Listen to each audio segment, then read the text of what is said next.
Hi, this is Beth from Canada's Drag Race Season 2, and this is Xtra Magazine's After the Sashay.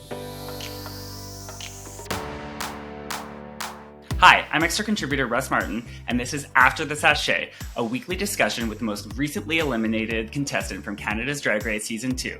We're going to spill all the tea, so get ready. Your entrance line is the Skytrain still running? That was really funny. Can you explain what that means to folks who might not be familiar with Vancouver? Yeah, so the Skytrain is a train system here in Vancouver, which us Vancouverites use to get all over the city. You know, the traffic here is horrible, and half the time using the train system is way quicker. I use that line because back in the day, I used to always take the train to the shows. Like in full drag, people just looking at me looking like I'm crazy, but you know, it was what we had to do. That's very funny. You said on the show that you are a small town girl who moved to the big city to make her dreams come true.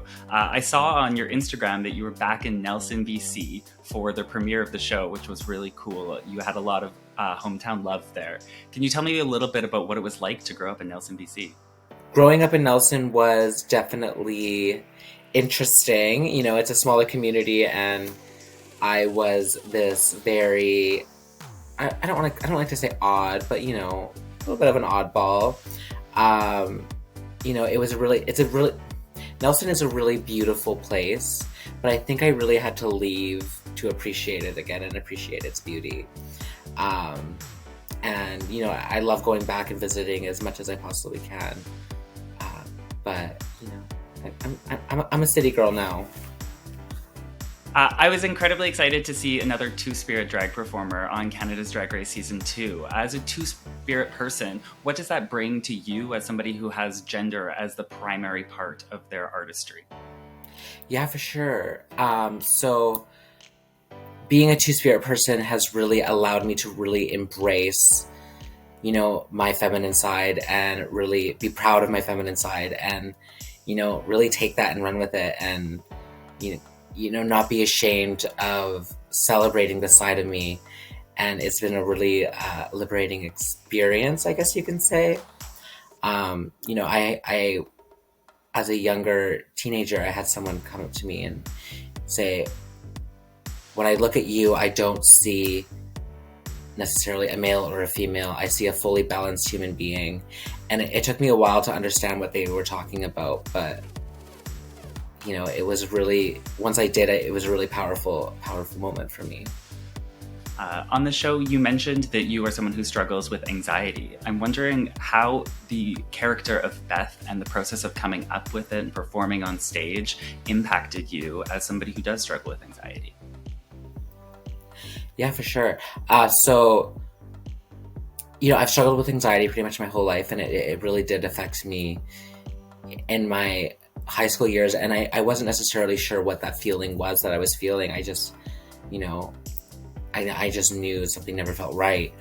And it's been something I've dealt with for a long time, and I've always used Beth as a way to I've always used Beth as my shield, and she's always really been, you know, like my armor and allowed me to not be afraid and not feel anxious in a way. Like I got to put Roland aside and, you know, just be this other person for a while. And she just really allowed me to get rid of those anxieties and just be okay with who I am. And, you know, I didn't expect those feelings to come back so heavily in the workroom, but, you know, we're all human at the end of the day, and it is what it is, and it happened, and I'm not ashamed of it. I've never been one to be ashamed of my anxiety and all that. So, you know, it's important to talk about these issues. That was really cool. I have a fun question that I'm going to ask all of the contestants week to week. Who is the most famous person who has slid into your DMs? And tell me a little bit about your interaction with them. Since the show?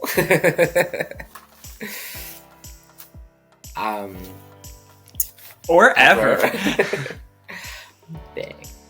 I'm a big drag fan. You know, anyone who does drag, right shortly after the show, I've become such a huge fan of Victoria Scone from Drag Race UK, and I'm just like, I was so nervous. I was just sitting there, and I was just like, you know what, I'm just gonna say hi, or I'm just gonna send her a little message and be like, love you, love what you're doing, keep doing what you're doing.